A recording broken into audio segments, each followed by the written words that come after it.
अप्सरा साधना वो शक्ति है जो प्रेम का वास्तविक रूप साधक को दिखा देती है। मन व शरीर में गुलाब जैसी खुशबू, सुगंध, हजारों फूलों जैसा सुगंध का एहसास होने लगता है। केवल एक जो वास्तविक प्रेम का है, उसी से अप्सरा जैसा प्रेम व स्वर्ग की तरह तृप्ति व प्रेम, अद्भुत आनंद, खुशबू, कोमलता, सरलता, मधुरता, कोमलता, दोनों का आनंद एहसास होने लगता है।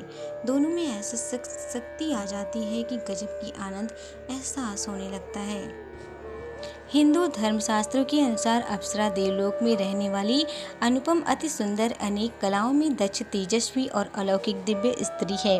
वेद और पुराणों में उल्लेख मिलता है कि देवी, परी, अप्सरा, यक्षिणी, इंद्राणी और पिशाचिनी आदि कई प्रकार की स्त्रियां हुआ करती थीं। उनमें अप्सराओं को सबसे सुंदर और जादुई शक्ति से संपन्न माना जाता है। अप्सरा से संभोग का वचन न ले, नहीं तो हानिकारक सिद्ध हो सकता है। पत्नी रूप में भी इनको सिद्ध कर सकते हैं। अप्सरा सिद्ध साधक के शरीर से हमेशा सुगंध आती रहती है, मानो उसने कोई इत्र लगा रखा हो। साधक या साधिका के शरीर में बहुत तेज आता है, नव यौवन आता रहता है, बुढ़ापा पास नहीं आता।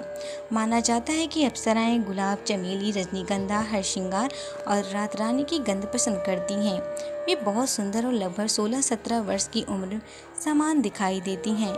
अप्सरा साधना के दौरान साधक को अपनी यौन भावनाओं पर संयम रखना होता है, अन्यथा साधना नष्ट हो सकती है। संकल्प और मंत्र के साथ जब साधना संपन्न होती है तो अप्सरा प्रकट होती हैं। तब साधन उसे गुलाब के साथ ही इत्र भेंट करता है, फिर दूध से बनी मिठाइयाँ, पान आदि भेंट दिया जाता है और फिर उससे जीवन भर साथ रहने का वचन लिया जाता है। ये चमत्कारी शक्तियों से संपन्न अप्सरा आपकी जिंदगी को सुंदर बनाने की क्षमता रखती है। शास्त्रों के अनुसार देवराज इंद्र के स्वर्ग में 11 अप्सराएं प्रमुख सेविका थीं। ये 11 अप्सराएं थी कृतस्थली, पुंज, कस्थला, मेनका, रंभा, ब्रह्मलोचा, अन्मलोचा, घृतची, वर्चा, उर्वशी, पूर्वचित्ती और तिलोत्तम। इन सभी अप्सराओं की प्रधान अप्सरा रंभा थी। अलग अलग मान्यताओं में अप्सराओं की संख्या 108 से लेकर 1008 तक बताई गई है।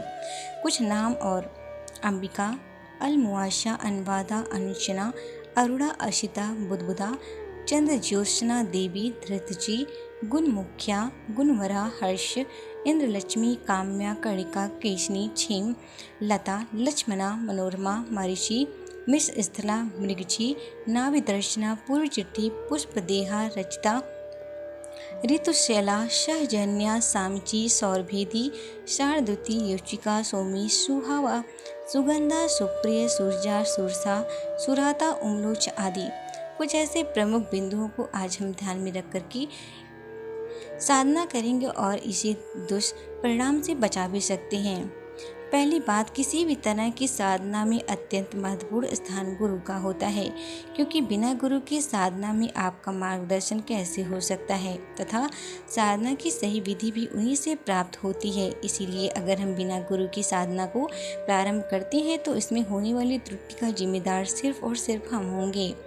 अप्सराएं बहुत मृदुल परंतु बुद्धिमान होती हैं। इनके साधन को हमें अपने प्रेम भाव में करना चाहती हैं। इनकी साधना को करते समय हमें अपने मन पर पूर्ण रूप से नियंत्रण होना चाहिए। जरा सा भी गलत विचार आप हमारे साधना को खंडित कर सकती हैं।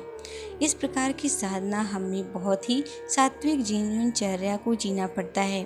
मांस, मदिरा इत्यादि व्यासनों से दूर रहना पड़ता है, क्योंकि ये शक्तियाँ पूर्ण सात्विक हैं। ये अप्सराएं प्रेम से पूरित और मृदुल स्वभाव की होती हैं, इसीलिए इनकी साधना को हम पूर्ण प्रेम एवं विश्वास से करना चाहते हैं। कोई साधना बिना विश्वास और पूर्ण समर्पण की सिद्ध नहीं होती है।